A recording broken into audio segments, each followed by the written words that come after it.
జై Shriram. How are you all? ఎలా ఉన్నారండి అందరూ? నేను బాగున్నాను. మీ అందరూ కూడా బాగున్నారని, ఇంకా చాలా బాగుండాలని మనస్ఫూర్తిగా కోరుకుంటున్నాను. ఇక్కడ మీరు చూస్తున్నది మా ఇంట్లో సత్యనారాయణ వ్రతం చేసుకున్నాం అని చెప్పాను కదండి, దానిది చిన్న వీడియో క్లిప్పింగ్. అది పూజ అవుతున్నప్పుడు స్పందన తీసింది.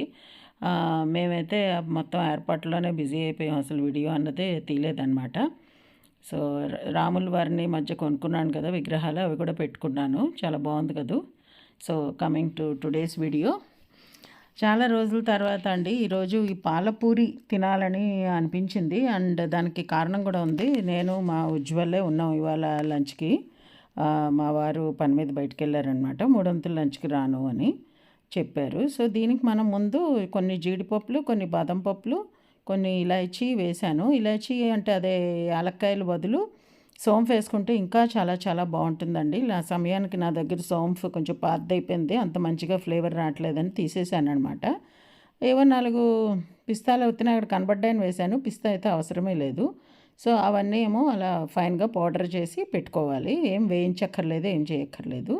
తర్వాత మనం పూరీకి కలుపుకున్నట్టుగానే గోధుమ పిండి తీసుకుని, మా ఇద్దరికే కదా కొంచెం ఎక్కువే కలిపాను, ఎందుకంటే కొంచెం ఉన్నా నష్టమేం లేదు కదా, గోధుమ పిండి ఫ్రిడ్జ్లో కలిపింది ఉంటూనే ఉంటుందని కాస్త ఎక్కువ కలిపాను. కొంచెం చిటికెడు ఉప్పేసి కొంచెం గట్టిగా కలుపుతాం కదా, అలాగే అనమాట. కలిపి పక్కకు పెట్టేసుకున్నాం. తర్వాత మళ్ళీ మనం కొన్ని పాలు తీసుకోవాలి. ఇవి కాచి చల్లార్చిన పాలే, ఫుల్ ఫ్యాట్ మిల్క్ ఇవి మేము వాడేవి. కొంచెం మీగడ వస్తుంది కదా, అది కూడా వేసేసాను, బాగుంటుంది క్రీమీగా అని. ఆ పాలు కొంచెం వేడెక్కిన తర్వాత సరిపడా పంచదార అది వేసుకోవాలన్నమాట. ఇప్పుడు మనం ఇందులో ఆ మీగడ కలిసేటట్టుగా కలుపుకుంటున్నాను, ఉండలు కట్టకుండా ఉంటుందని. నెక్స్ట్ మనం పంచదార వేసుకోవడమే. నేను అప్రాక్సిమేట్లీ ఒక 1/2 లీటర్ పాలు పోసానండి. సో దానికి మాకు ఐస్ క్రీమ్ చేసేటప్పుడు లెక్క ఏం చెప్తారంటే 1/2 లీటర్ పాలకి 7 స్పూన్లు టేబుల్ స్పూన్లు షుగర్ అని, 1 లీటర్ పాలతో చేస్తే 15 వరకు వేసుకోవచ్చని.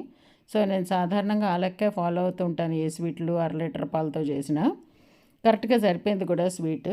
ఈ పక్కనేమో మళ్ళీ ఒక చిన్న కడాయి పెట్టుకున్న, ఇద్దరికే కదా, అందులో పూరి చిన్న సైజే కదా అని చిన్నది పెట్టుకున్న. ఊరికే కాగిన నూనె ఎక్కువ ఎందుకు పక్కన ఉంచడం అని. అందులో మేము రెగ్యులర్గా వంటలకేమో నువ్వుపప్పు నూనె వాడతాం అనమాట. మళ్ళీ ఈ నూనె అలా ఎన్నో రోజులు ఉండిపోతుంది అన్నట్టు చిన్న మూకుడే పెట్టుకున్నాను. అందువల్ల కొంచెం సైజు కూడా చిన్నదే ఉంటుంది కదా పూరి అన్నట్టు. సో ఇప్పుడు ఈ గ్రైండ్ చేసి పెట్టుకున్న పౌడర్ ఏదైతే ఉందో అది మరుగుతున్న పాలల్లో వేసేయాలి, పంచదార కరిగిపోయాక. అప్పుడు కొంచెం గట్టిగా సరిగ్గా కలుపుకోవాలన్నమాట, ఉండలు కట్టకుండాను.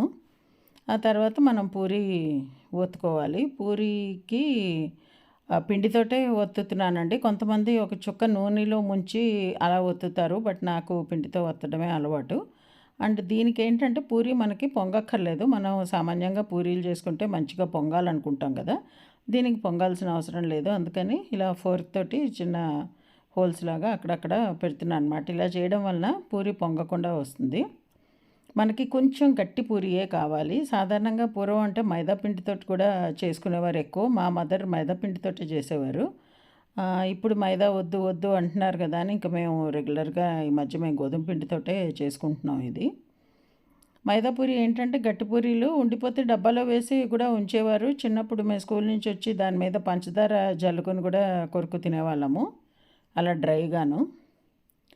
సో డబ్బాడు చేసేసి పక్కన పెట్టేస్తూ ఉండేవారు మా మదరు. వాడుకున్నప్పుడు దీనికి వాడుకోవచ్చు, ఉత్తప్పుడు ఉత్తి పూరి కూడా అలా తినచ్చు అన్నట్టు. చిన్నపిల్లలు ఉంటే ఎన్ని రకాలైన చెల్లిపోతాయి కదా ఇంట్లో. ఇగో ఇప్పుడు నేను మీకు చూపిస్తున్నది పూరి తీసుకునేదండి. మొన్న వరంగల్ వెళ్ళాం కదా ఎన్ఐటీకి, అక్కడ ఒక చిన్న ఎక్స్పో ఏదో ఉంటే అందులో కనబడింది. చాలా బాగుంది అని అనిపించింది అనమాట. నూనె అది ఈజీగా అందులోంచి వచ్చేస్తుంది. ఇవాళ నేను వాడుతున్నాను, తెచ్చి అప్పుడే 20 రోజులు అయింది. కానీ రెగ్యులర్గా అయితే పూరీలు చేసుకోం కదా అంత ఇదిగా. సో చూసారా, పొంగకుండా గట్టిగా వస్తున్నాయి పూరీలు, మనకి ఇలాగే కావాలి. సో నూనె కూడా చక్కగా అంతా వచ్చేస్తుంది, బాగుంది అది. 120 రూపీస్కో 100కో ఇచ్చాడండి. సో ఇలా పూరీలన్నీ దేవి పక్కన పెట్టుకొని, ఇప్పుడు ఇది మటుకు ఈ పాలది మిశ్రమం ఏదైతే చేసుకున్నామో అది కొంచెం వేడిగా ఉండాలి, మరీ చల్లారిపోకూడదు అనమాట. ఒకవేళ చల్లారిపోయినట్టు అనిపిస్తే ఒక్క 2 నిమిషమో మళ్ళీ స్టవ్ మీద పెట్టుకోవచ్చు. పూరీలు అయితే మటుకు ఎన్ని కావాలంటే అన్నీ ముందే ఒత్తేసుకోవచ్చు అనమాట. మనం వాటిని వేయించేసి కూడా పక్కన పెట్టేసుకోవచ్చు. ఒక్కొక్కళ్ళు ముందు తింటారు, ఒకళ్ళు తర్వాత తింటారు, అలా ఉంటాయి కదా. సో పూరి వేడిగా ఉండాల్సిన అవసరం అయితే లేదు. ఎందుకంటే పొంగే పూరీలు అయితే అయ్యో మెత్తగా అయిపోతాయేమో, ఇలా నొక్కుకుపోతాయేమో అని అనుకుంటాం కదా. దీనికి పొంగవు కాబట్టి మనకు ఆ ప్రాబ్లం లేదు. సో ఇవాళ అదే అయిందండి. నేను ముందు తిన్నాను, ఉజ్వల్ తర్వాత తిన్నాడు. సో వేయించడం ఇద్దరికి సరిపడా ఒకేసారి వేయించేసాను ఒక 10 పూరీలు. అండ్ ఎప్పుడు కావాలంటే అప్పుడు ఇది కొంచెం పాల మిశ్రమం ఒక్క పిసరు గోరువెచ్చగా ఉంటే ఈ చల్లటి పూరీలైనా సరే అందులో వేస్తే పీలుస్తుందనమాట. ఒక 15 సెకండ్స్ కన్నా ఎక్కువైతే ఉంచొద్దు. ఎందుకంటే మెత్తగా అయిపోయి అందులోనే ముక్కలు ముక్కలు అయిపోతుంది, బాగుండదనమాట. మనం కొంచెం పైన అయితే మళ్ళీ వేసుకోవాలి అవసరానికి తగ్గట్టు.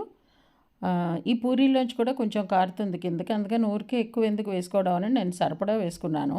టేస్ట్ అయితే అసలు అమోఘం అన్నదానికి ఇంకా అంటే అతిశయోక్తి కాదు అది నేను చెప్పబోయేది మీకు. సో మీరందరూ కూడా ట్రై చేస్తారు కదా, ఇది తప్పకుండా ట్రై చేయండి. పిల్లలకైతే ఫేవరెట్ డిష్ అవుతుంది, అసలు అందులో డౌటే లేదు.